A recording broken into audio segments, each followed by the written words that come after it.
Hi, I'm Eve Ekman, and I am delighted to be here with Lani Shioda, Mathieu Ricard, and Dacher Keltner. I'll be moderating today's discussion, exploring some of the themes that were present in the very first Destructive Emotions meeting 20 years ago. We're going to dig into what are destructive emotions? What are constructive emotions? This very foundation. We'll also look at the scientific evidence of our basic goodness. And importantly, how do we cultivate our constructive emotions for the greater good? Can we develop an altruistic intelligence that really supports our world? To start, I'll give some brief introductions of our very accomplished panelists here. Lani Shioda is an associate professor of psychology at Arizona State University. She's also the director of the Substance Abuse Translational Research Network. Her research investigates positive emotions, emotion regulation, emotional processes in close relationships. We all need to know more about that. And also emotion-related mechanisms of health and behavior change. Lani was actually part of the team 20 years ago when Mathieu was put into the laboratory, very altruistically offering his body, mind, and heart for some of the early pioneering research on destructive emotions and what they look like with someone with many years of practice.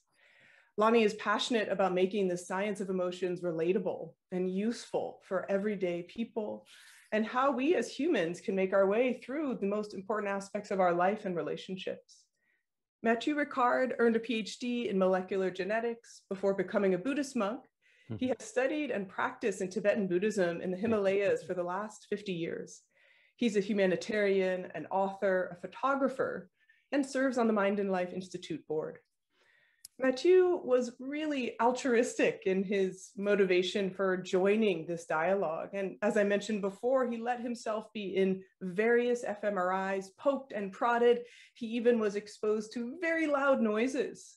So he really understands the science, not only from the contemplative point of view, but from the first person point of view as an introspector. Spending time with Mathieu, as I've been fortunate to do, is actually all the evidence any of us could ever need to want to cultivate this curiosity, this presence, and this joy with life and sharpening of the mind.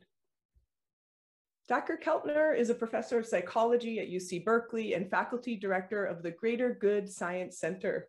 He has published over 200 articles and 6 books, including The Power Paradox and Born to be Good.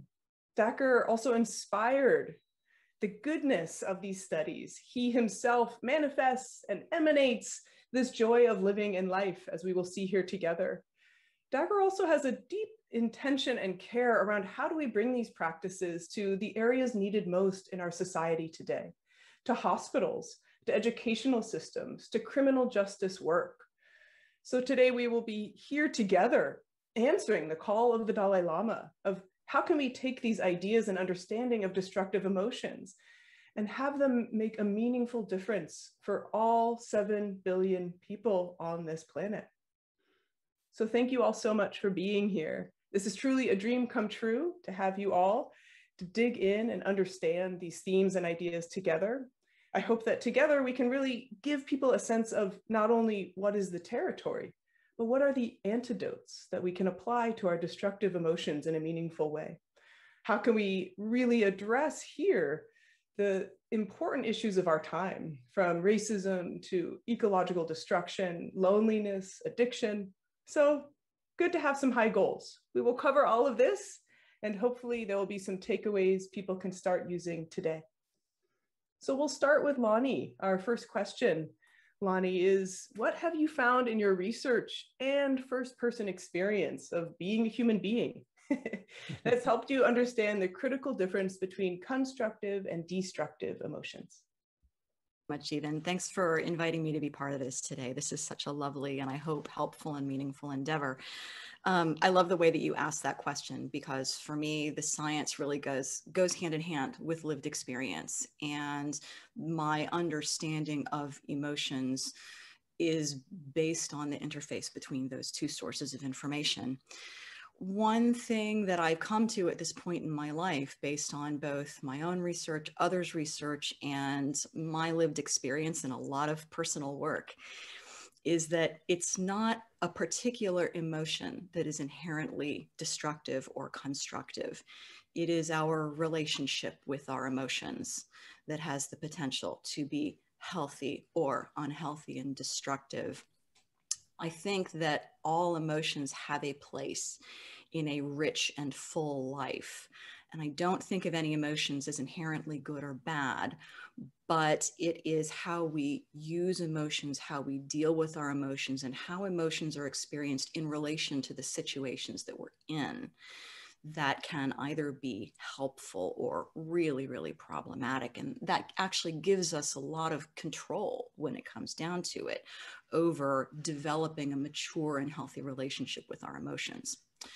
Where I'm coming from with this is a fundamental principle in what we call affective science, which is that our emotions are not responses to objective situations. They're responses to what we think is happening in those situations and what we believe that means for us and for the things that we care about. So our emotions are responses to this layer that's happening within our own minds of interpretation of what's going on in the world. If I believe that I am loved and valued by the important people in my life, I'm going to be happy and I will feel secure, and that will give me strength to go out and do good things and treat people well. If I believe that other people, important people in my life, don't care about me, right, or that they may be trying to take advantage of me, I'm more likely to be hurt and angry. And that also is going to resonate outward in how I interact with others in my life. So our beliefs may or may not map to the actual situation. That is one aspect of health. When our beliefs are reasonably in sync with reality, there are multiple ways of looking at reality. There's no one right way, but there are greater and lesser degrees of attunement with what's actually going on in the world, in other people's minds, and within ourselves and in our relationships to others. When our beliefs about that are reasonably in tune with the situation, our emotions can be very helpful, because what they're doing is alerting us to something important about the situation and saying, you might want to take a look at this over here and deal with this situation. And when handled mindfully, it gives us an opportunity to act in ways that will hopefully improve the situation for others as well as ourselves. And when I think about it this way, there's really two ways that emotions can be destructive. The first is if they are greatly out of tune with the situation, when our biases, our mental habits, our expectations are really clouding our judgment and nudging or pulling us into emotions that really don't make sense given what's going on in the situation. That can be very, very problematic. So a healthy practice that we can have for increasing the constructiveness of our emotions is to say, do I know what's going on here? Am I sure that I understand what's happening? Am I sure that my assumptions, my interpretations of this situation are reasonable? We have the ability to identify our own biases and try to correct for them when they pop up. And this is a lot of what's going on in cognitive therapy, for example, as well as in mindfulness practice, to try to be more conscious of and attuned to those filters when they start coming in that can color how we understand what's happening in the world around us. The other way emotions can become destructive is when we give them total control over our actions. It's natural for emotions to offer a map to our situation and say, here's what might be going on, and to get us to pay attention and ask questions. It's not always a great idea to let them drive our response. And so being able to honor the emotions, recognize that they're there, listen to them, but then put in a break and go, what am I going to do about this situation that will actually help, rather than jumping to whatever instinct is pushed by those emotions, can be very, very helpful. And that can be the thing that flips emotion from destructive to constructive. It's not easy, but it's a skill that can be practiced with patience and learning. I think that anger is a really useful example of this. So there is a growing body of evidence to suggest that under some circumstances, expressed in certain ways, anger can be constructive for relationships. And over the last year in particular, at my age and being a woman of color in the world, I have actually found that acknowledging my anger can be very helpful and important for my well-being and how I communicate with others. It's a way of saying, hold on a second here. I am not being treated with the basic respect that I deserve. What is happening here is not okay. And sometimes it's actually really important to recognize that and say that when the belief is well-founded, which again requires some fact checking.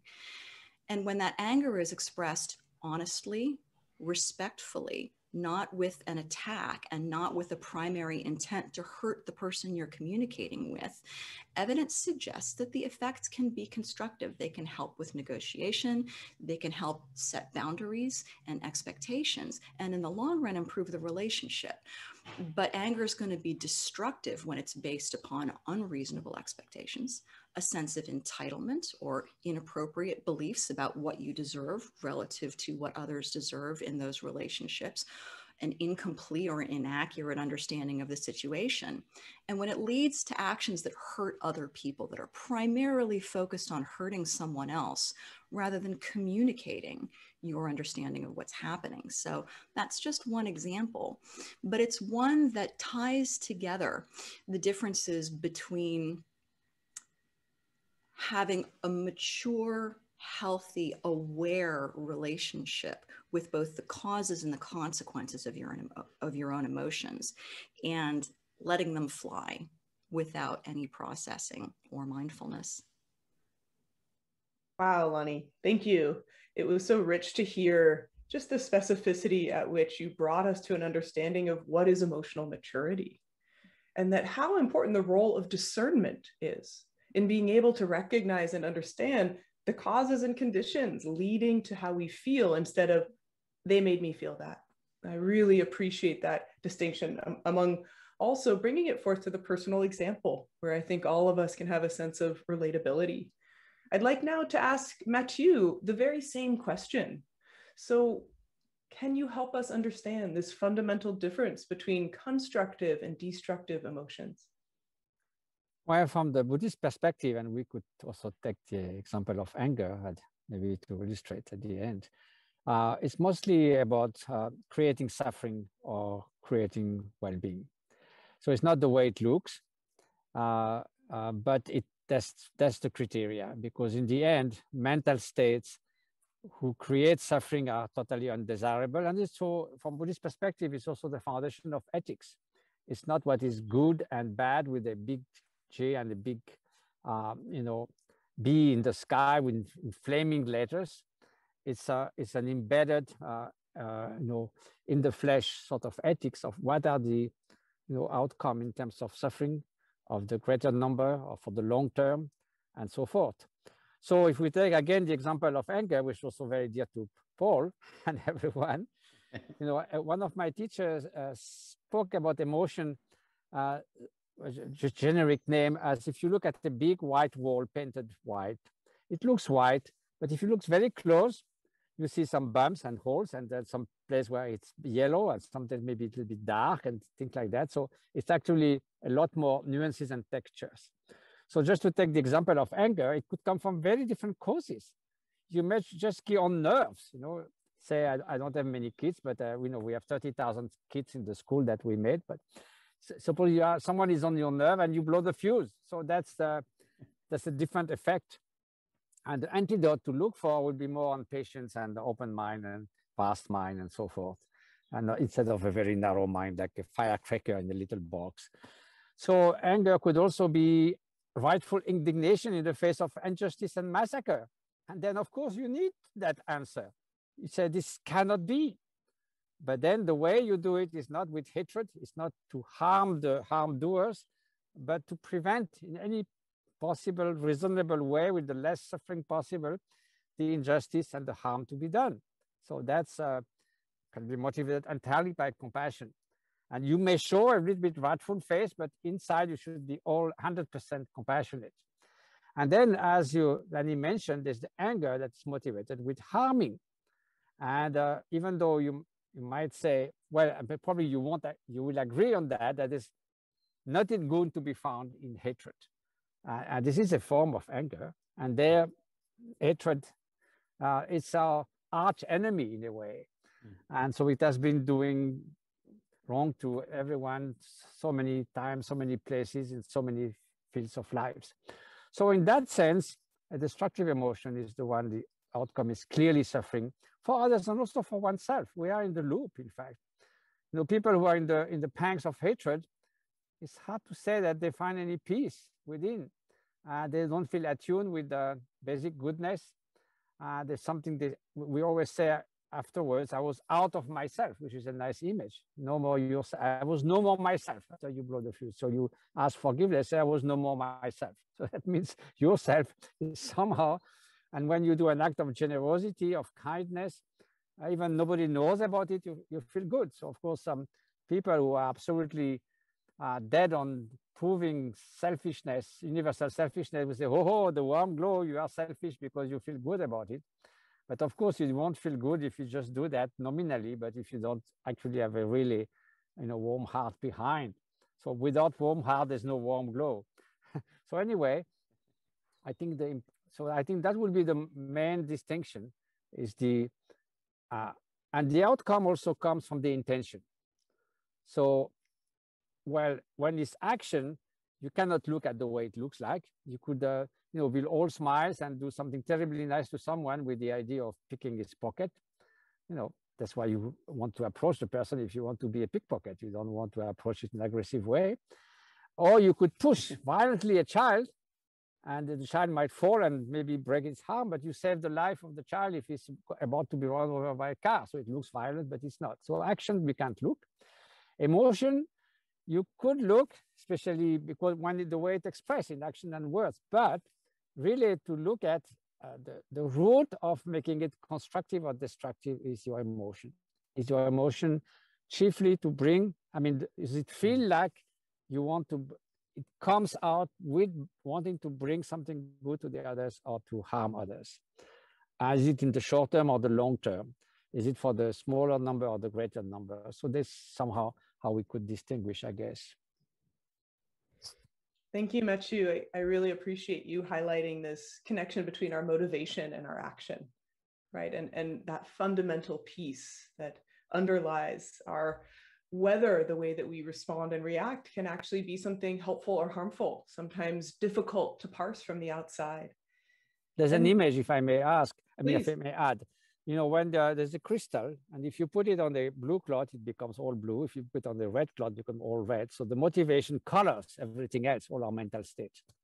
And how we get our mind to be like that crystal, we will address as well. I think you mentioned here too, the one antidote. I want to kind of highlight our antidotes, our tools. And one thing you're mentioning is that really cultivating this compassionate mind. And well, antidotes are specific. Again, it's patience for if you blow the fuse. If it's a harmful thought, it's cultivating loving kindness and benevolence and altruism.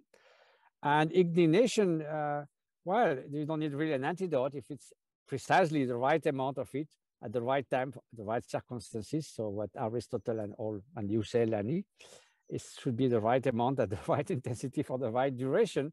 So indignation basically doesn't need antidote if it's properly honed and harnessed. Yeah, it's I think we would have far less people sign up for a patience workshop than a compassion workshop.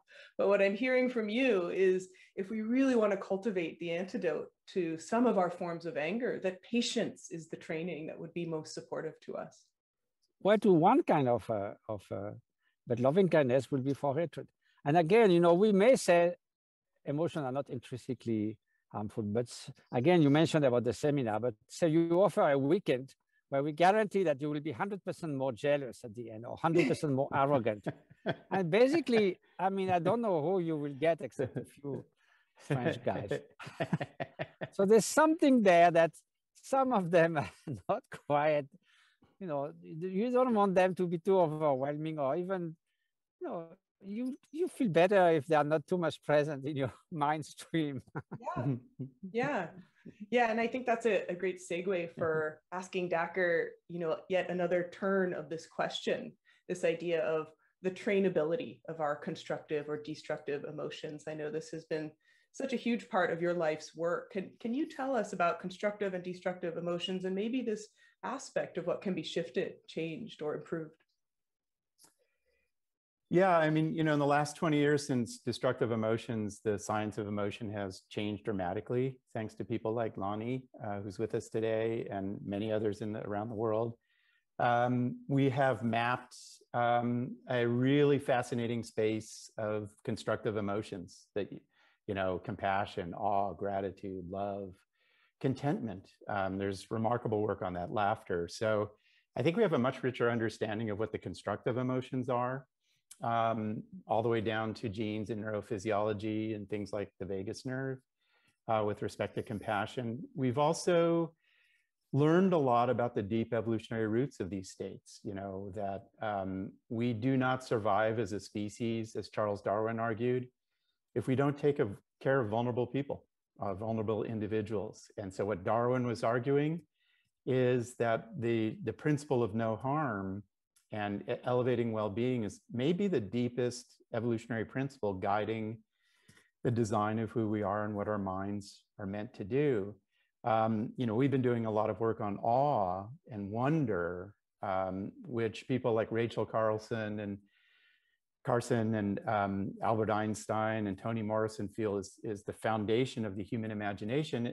And you can trace those back to the first moments of life, even Jane Goodall felt in chimpanzees. These are the constructive emotions, I think, are our deepest evolutionary heritage. And I actually got to that, I just have to say, on a personal note. I was on a panel, I was hanging around Mathieu. We were I think it was at MIT, I don't know, 18 or 20 years ago, and His Holiness, the Dalai Lama, we were all sitting there as scientists this 20 years ago, and he's like, compassion is the natural state of the mind. And I was like, what? I was steeped in the fight or flight tradition of emotions and destruction, and it opened my eyes. So how do we cultivate? And I think, there are now thousands of studies, the mindfulness tradition, the compassion tradition, the loving kindness tradition, the gratitude tradition.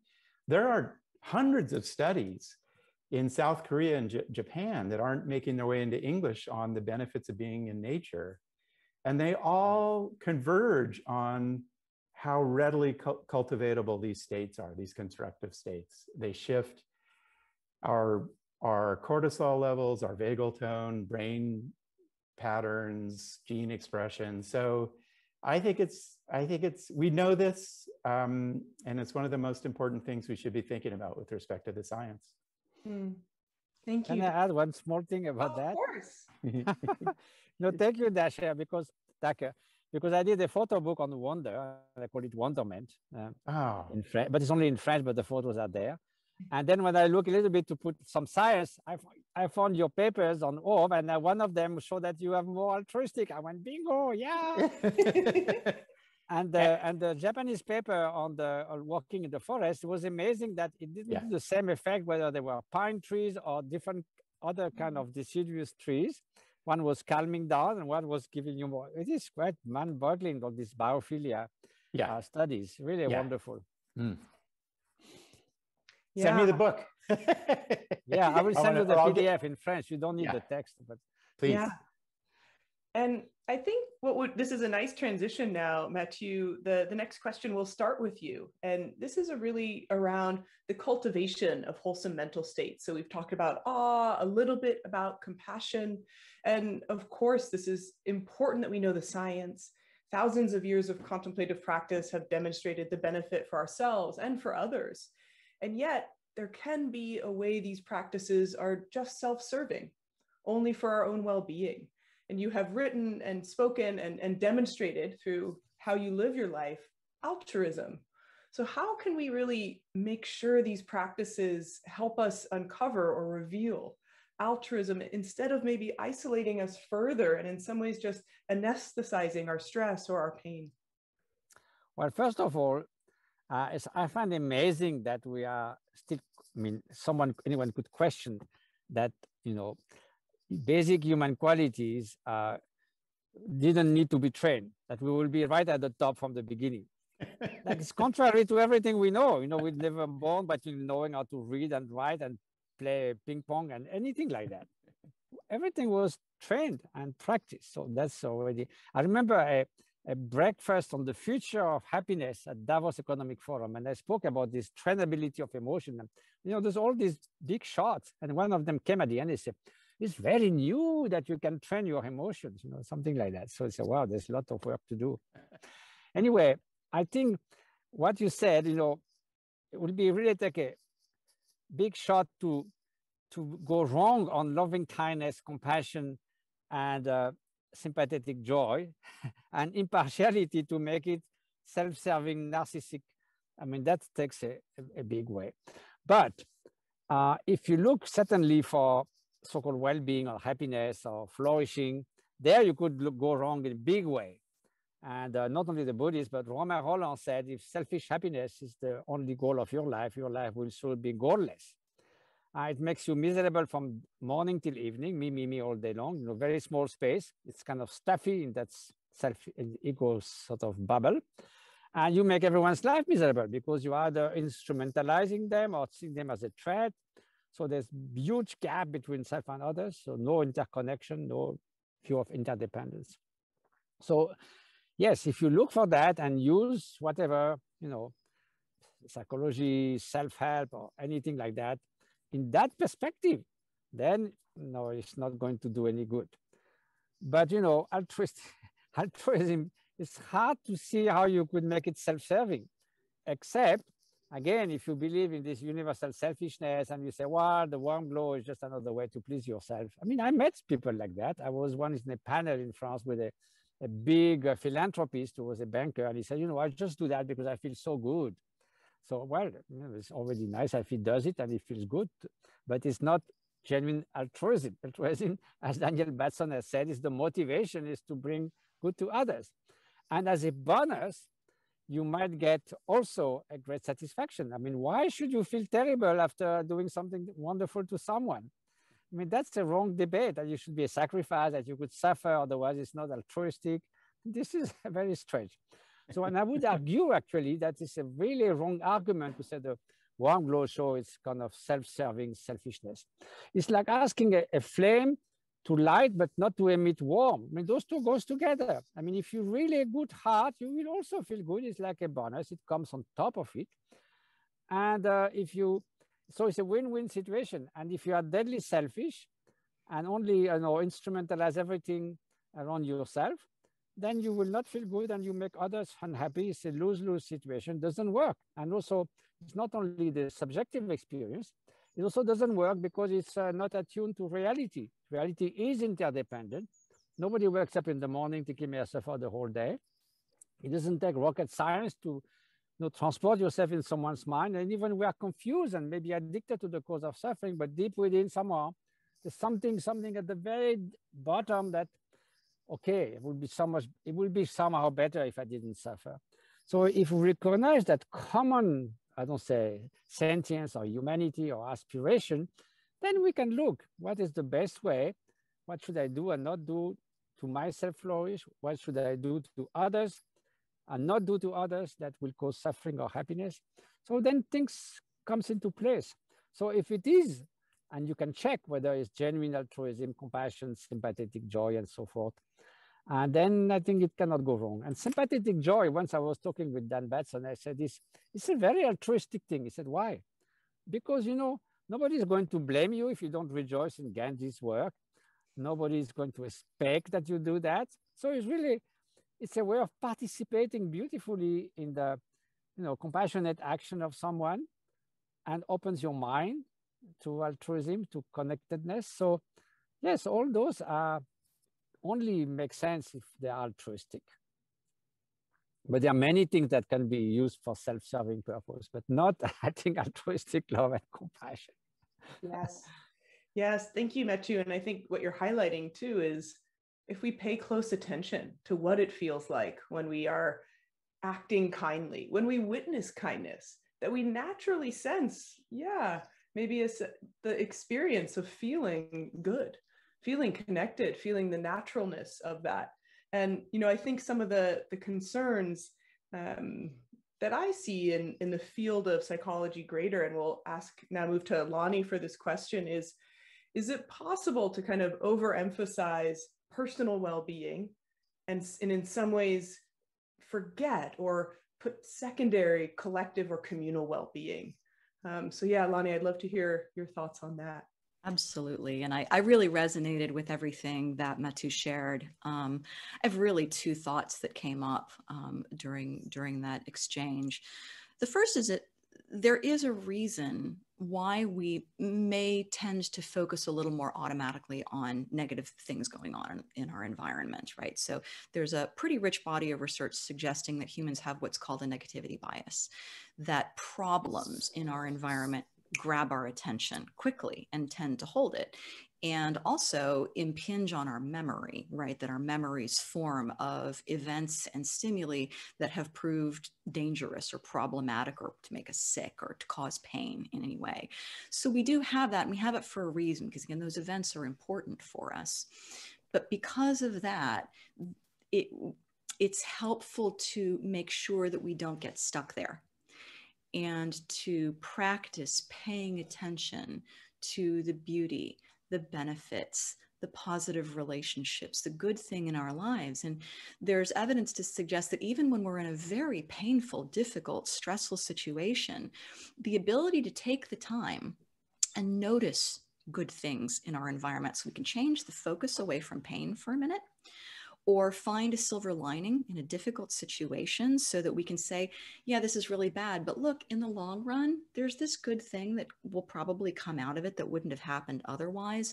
Those two emotion regulation skill sets actually predict better well-being. We have some evidence from my lab that in late spring, during the early months of the coronavirus pandemic, when a lot of people were still in lockdown, people who were able to do that were actually better off psychologically. They experienced less depression, less stress, more positive emotion, and healthier relationships. That's preliminary data right now, but that's one of the things that we're starting to see already in that very difficult situation. The other thought that I had is that we have this mantra in our society that the only thing that matters is that you're happy. And that makes me very nervous, because I study positive emotion. I value joy. I thrive on all of the pleasure that our emotions can bring. But happiness is not the only thing that matters. Personal happiness is certainly not the only thing that matters. And when I think about the people I know who placed their bets in life on moment-to-moment enjoyment and fun and pleasure as the sense of their sense of well-being, as the center of what's meaningful to them, those people are not very happy.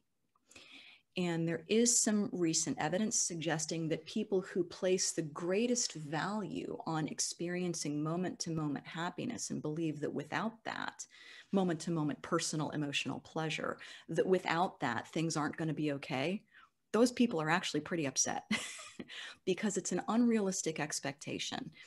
And to the extent that it's possible, you can only fulfill it by causing future damage in your life or prioritizing your needs and well-being over the needs and well-being of the people around you. And that ends up being destructive and reverting back to you for all of the reasons that Matu talked about. So I think we really need to get away from this, my happiness or your happiness is the only thing that matters, and move a little bit toward, you know what, the well-being of all of us as a community is the thing that matters and the thing to work toward. And that ultimately, that eudaimonic happiness is much richer and more fulfilling in the long run. Wow. Yeah. So provoking and helpful, I'd say, to confront this idea of well-being being conflated with happiness, and that happiness being sensory enjoyment. And I am so delighted. I am so happy that well-being seems to be in front of almost everything offered in our society these days. It is such a step in the right direction. It addresses a lot of the lack. And yet, as you're pointing out, it can inadvertently thwart the very best efforts. So this is a wonderful tee up for Dacker, who a course on happiness that he has been leading for years online and in person, and has attracted millions. And what is it that you are imparting to these individuals about what do they need to know in terms of their own well-being and our collective well-being for the greater good? Well, I think it's a profoundly important time to be asking this question and questioning it and problematizing it. In particular in the United States, historic levels of economic inequality, mass incarceration, white supremacy has resurfaced. It's always been there. And our young people whom I teach are struggling. The data are pretty clear. And I think that the reason that they're struggling is what's surfaced with Mathieu and Lani's comments, which is they've been misguided on the path to happiness in some sense by our culture. They are told that it is, and this is sort of what you might expect, but it's true, which is that it comes through materialism and rising in the ranks, and then it produces and self-focus, and that's all well documented. And what we teach, in our kind of greater good version of happiness is an alternative, which is it's found in states that we evolved to serve other people, like compassion and awe and gratitude as foundational. It is found in casting aside the illusion that we are a separate self. And, the science on that is astonishing that, of James Fowler, Nicholas Christakis, new work on musical appreciation. I am feeling the emotions of people around me that I met yesterday. And those emotions are being transmitted to other people. And then it is found in, a word that third pathway that we teach in the greater good version is discernment. Is like, we all get hit with hard things in life. People you love die. You will not succeed at things you really care for, etc. That's life. First noble truth of Buddhism, and that's okay. Put it in a context. So I think the conversation that we're trying, we're moving toward is, let's think together about these new states of wonder that Mathieu is recording and on, that Lani studied in compassion. Let's start to think about returning to those communal roots and teach people these tools of handling hard things. So, and it's been, Lani put it right, which is our misconception about happiness is, it's just about, it's inside me, it's in pleasure. That is a little tiny piece of it, and it's a much bigger story that we should be engaging in. Mathieu, any thoughts after? Yeah, well, so many. I mean, Aristotle said it's the goal of goals. Dalai Lama said also it's one of the main goals. But of course, if you look in the wrong place and you don't know what you are looking for, then it's a problem. Then that's why, as Lani said, if you think that happiness is an endless succession of pleasant experience, first it's a recipe for exhaustion, and then you are really in a bad start, because the pleasure has nothing wrong, to take a hot shower after walking in the snow, that's great. But imagine 24 hours in the hot shower, or the best music, and then 24 hours of the best music. They use it at Guantanamo to torture people. So pleasure change, it become neutral, become aversive. It can be very selfishly experienced. I mean, it's completely different. It's nothing wrong, but it's different. It can sometimes help towards flourishing and well-being and eudaimonia, as you said. So it's really the confusion between hedonism and eudaimonia. Yeah. So now if we see happiness and, for instance, sadness from our perspective of eudaimonia and what Buddhists call sukha, as happiness as a way of being. That is a cluster of fundamental human qualities like altruism, inner peace, inner resilience, inner freedom, sense of interconnectedness, many different qualities that come together that can be cultivated separately as skills, not just happiness. And then as a way of being, the more you actually experience, the stronger and the deeper they grow, instead opposite of pleasure that exhausts itself. And sadness is not pleasant, but it's completely legitimate if you lost someone or if you see something terrible, a lot of suffering. but it's not incompatible with the sense of direction in life. It's not compatible with courage. It's not incompatible with compassion. So it's not incompatible with this sense of, deep sense of fulfillment that comes with happiness as a way of being or well-being. The word well-being, if it didn't have the hyphen and if it was not so overused, that would be better, to be well in the deepest of your being. And it's a trend that in France, bien-être is it's like comfort, but mal-être is very deep, like the ill being. It's like you are the rock bottom of despair and existential. You don't want to live anymore. But well-being in French is very light. So we don't have ill-being that much in English, but well-being is well-being, being well in the depth of your being, being in harmony with yourself and others. So then that can be also cultivated as skills, unlike pleasure. And even joy is the kind of the natural expression of eudaimonia in some occasions, not always. But you jump off joy, you don't jump off eudaimonia.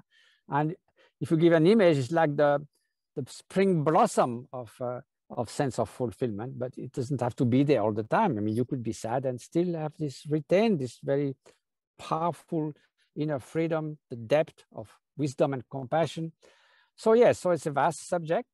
And if, the French philosopher Henri Bergson said, everyone left happiness in the vague so that they could define in their own terms. But then it's like shooting arrows in the dark. And I heard someone say, for me, happiness is a good plate of spaghetti. Okay, then what to do? I mean, so you have to define it properly, and then it can be constructed in a way. And some people are very opposite to that. They say, oh, no, perpetual construction of yourself is very boring. It should be magic moments. But if you look at the magic moment, what it is, walking under the stars in the snow, what? Sense of connectedness, inner peace. You don't have inner conflicts. So there are elements of that you can identify, and you can bring them to the optimal sort of level. So this is not actually a complete mixture, those magic moments.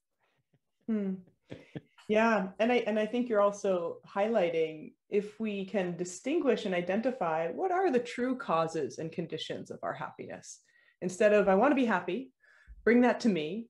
This idea of actually, maybe I have a role in trying to understand and uncover. And this brings us well to the question that Dacher will kick off. And you've already mentioned a bit of this today, but there's an idea, fundamental in Buddhism, of our basic goodness. This idea that we are actually always already okay. And if you take that even one step further, we're actually always already what it is we are looking for. Maybe that happiness is here, not on the outside. And I think the first place that I'm speaking about, maybe our basic goodness that has a bit more evidence, this idea that we could be happy just as we are, irrespective of outside circumstances, maybe a little less so. So I'd be curious to hear from you, Dacher, not only about this idea, but how might that idea of our basic goodness help us face or meet the challenges of our world today? Well, I think, a couple of quick thoughts. The science on basic goodness to me is astonishing, and I think it is revolutionary the past 25 years. You give people the chance to share resources in about 40 different cultures around the world of every kind. They don't have to share much. They share 40 to 50% with a stranger. We just have a default to share. The neurophysiology on compassion, from old regions of the brain that help us care for others, to the vagus nerve, to oxytocin is really, just it's down in our cells. So goodness is there. I think it can help us in, a couple of important ways. One is how we rethink the problems of our world. We have 2 million people in prison in the United States. A third of, they suffer from mental health issues. And we've built a system that presupposes that those are bad seeds of society and can't be reformed. you know, we have the most punitive laws in the industrialized world outside of, I think, South Africa. So, you know, that if that system was built up around a different view of those people, those human beings, it would be a much different system. And there's a lot of work on how we punish people really stems from our conception of goodness and badness. I think it also relates to the broader quest of happiness that we've been talking about together. And, you know, where do we find it? How do we have to hop on a plane to find it? Do we have to buy things to find it? Do we need the most expensive meal? And the answer is no, that it's really close by. It's in, you know, giving a hug to Matthew when you bump into him in a part of the world, or sharing ideas with Lani. And, you know, it's in these old, simple things. So I hope, you know, our sort of sense of, at least in the United States, of what our culture should be was grounded in one version of human nature, of Homo economicus. And that model of human nature has failed scientifically. And I think it's time for a different model to kind of guide these questions. Thank you, Dacker. Yeah, and Lani, I'd love to hear your thoughts on this similar thread here of what does it mean to understand that possibly, especially these destructive emotions that some of us over-identify with. You know, I'm an angry person. I'm a jealous person. You know, these ideas that we get stuck on, and it means that, of course, whatever is good couldn't be in here. It's got to be out there. Like, how do we work with this view of who we are as possibly fundamentally good? And what might that mean or look like in how we interact with society and the problems of our world? Such a great question. And I have to start by saying Dacker's point is so important, and the work that Dacker, that you've been doing to take that evidence, which is really very rich, and get it out there so that people are aware of it, is so, so, so important. You know, I'm actually in a field called evolutionary psychology that people often assume lies in underscoring the worst about us and making excuses for our violence and our anger and our group differences and all these things. It's actually a lot more complicated than that. Margaret Mead was once asked what was the first piece of evidence of civilization. And her answer was a healed femur, a healed thigh bone. And he said, what? And she said, no other animal on earth will take care of someone who is injured and keep them alive and protect them until they have time for that injury to heal. Only humans. And as Dacker has said, the evidence that this is really a default setting, possibly even such a default setting that we're not aware of it a lot of the time, that the first mandate is to care for others, do no harm, resonate positively in a compassionate way toward others, is very powerful. Now, I talked earlier about the negativity bias that we have. And so in some ways, precisely because that baseline is such a constant, we're unaware that it's happening, the negatives that we hear about may be much more salient and actually capture our attention to a greater extent. Part of what we need to be doing is counteracting the intensity of that negativity bias. I think one of the problems that we're facing as a society right now is how easy it is to assume that other people's motives are hostile, that they bear us and people like us ill will, that they pose us a threat. Yeah. I think you can root a lot of the hatred that Matu spoke of earlier, a lot of the anger, a lot of the violence that we're experiencing as a society in that belief. We could go a long way by assuming as a default that whoever we're speaking with and whoever we're thinking about probably believes that what they are doing and saying and thinking, they are doing with the goal of protecting and caring for someone who is real to them. And that anyone that gets hurt along the way is not quite completely real in their own minds. And I say that not punitively. I say that because they have not experienced the reality of those others that they are harming. Were they to do so, you might be dealing with a very different situation. We all have very different lived experiences and people and situations to whom we are exposed and have the opportunity to form that vivid lived reality of someone else's experience and perspective as well as my own. I have found it in our current world helpful and constructive when talking with people with whom I disagree, as well as those with whom I agree, to start from a place of, I'm going to assume you're not a horrible person.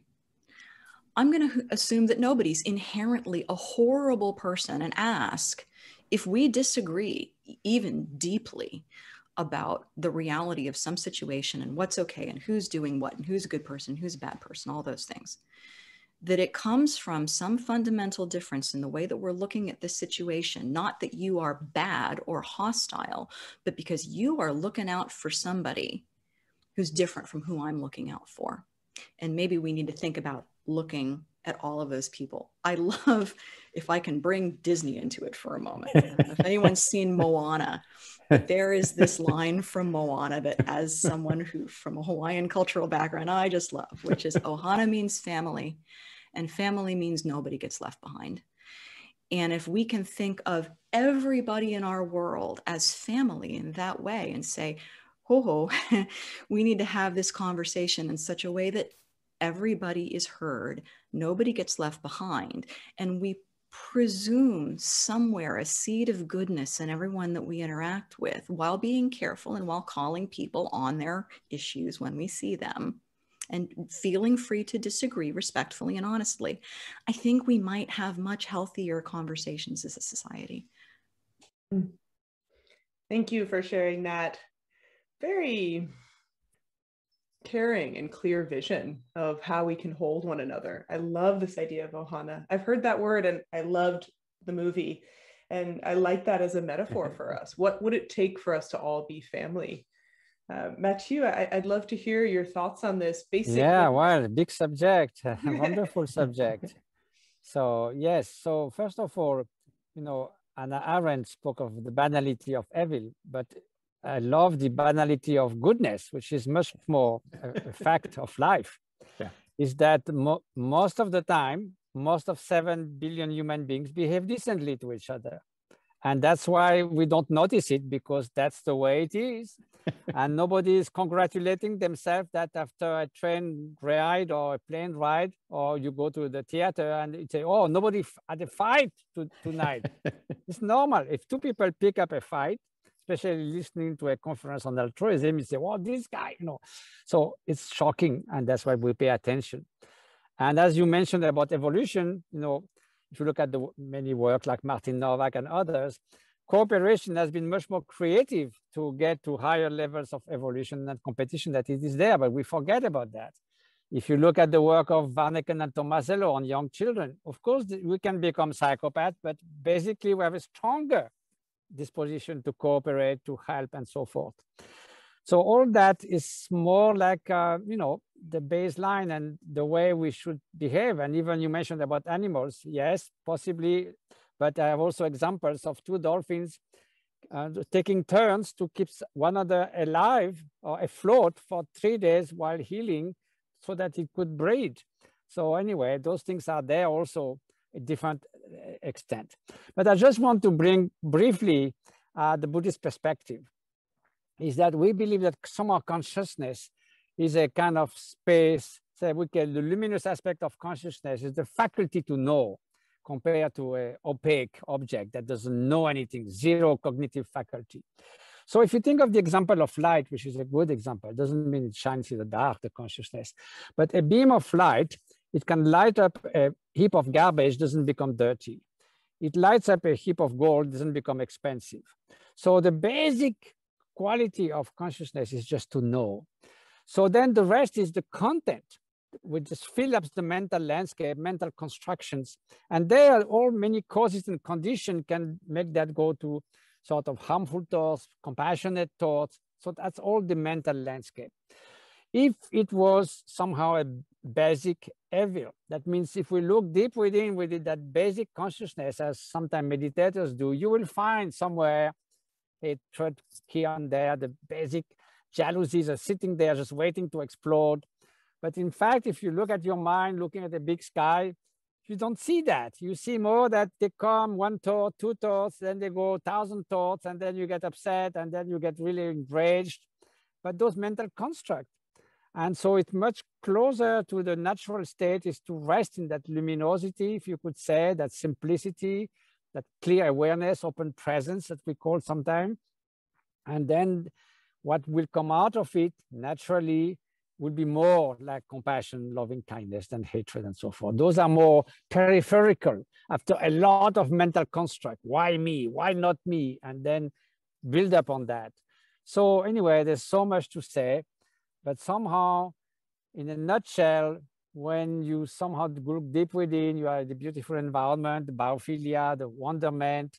If you look within, usually you will find more sort of this freedom, peaceful, more compassionate. And when you get caught into automatic chain reaction of thought, then all those buildups, resentment, jealousy, arrogance, harmful thoughts and so forth. So anyway, maybe it's naive way of thinking, but it's also observational, because contemplative somehow, when they go deep within, they don't really find hatred, they found this space of open presence. So I like to believe that this is more our natural state, basic goodness. What a beautiful way for us to bring this conversation to its close. This idea that our natural state could be luminous, could be in and of itself good, and that when we find even glimpses of that, compassion naturally arises. Kindness is there. I think that's a very encouraging message. And my hope for everyone listening is that this helps uplift an idea of our natural state and also gives us a bit of encouragement to pay close attention. Notice that negativity bias. Notice when it's possible to enact or engage with anger in a wholesome, skillful way. And notice especially, what is it like to feel and receive kindness? What is it like to extend kindness? Can we bring a kindness consciousness in a way that really helps this world feel more naturally as it is, one in which we have these predispositions? Hopefully this will allow us to do the difficult work we need to do in our hospital systems, in our school systems, in our criminal justice systems throughout the world. We aren't saying we're all kind, so now we don't have to do any more work. I think everyone here would agree that this kindness, it's a buoy. It'll help us, and yet there is so much work to do. But that work is too exhausting if we feel we're just battling the bad. We're up against the hatred of the world. Let's, as Lani invited us, and Mathieu and Dacker, let's see and consider the goodness that's all around us, and let that be the motivation for the important work we need to do moving ahead. Thank you all so much. Such a delight to be together. Thank you. Thank you, Eve. Everyone. So Such nice a to great see you. conversation. Thank you.